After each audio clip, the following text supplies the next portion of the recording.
Nowda block president হিসেবে নওদা বাসীকে এই বার্তা দেবো যে দেখুন, আমরা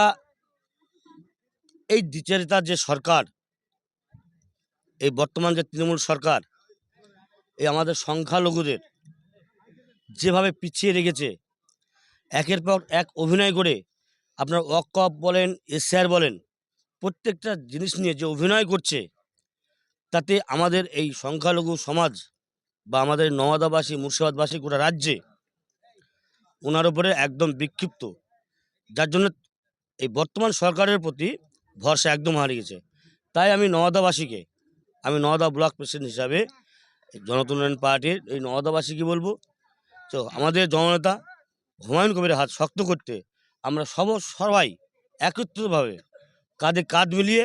আমরা কাজ করবো জনতা উন্নয়ন পার্টির জন্য, হুমায়ুন কবিরের জন্য, যাতে আগামী দিন আমাদের এই মুর্শিদাবাদ থেকে গোটা রাজ্য পরিচালনা করতে পারে হুমায়ুন কবির সাহেব। তাই আমরা এই নওয়াদাবাসীকে আমি বার্তা দিতে চাই, চলুন আমরা সবাই মিলে জনতা উন্নয়ন পার্টির হাতকে শক্ত করতে, হুমায়ুন কবিরের হাতকে শক্ত করতে আমরা কাঁধে কাঁধ মিলিয়ে একসঙ্গে সবাই কাজ করি।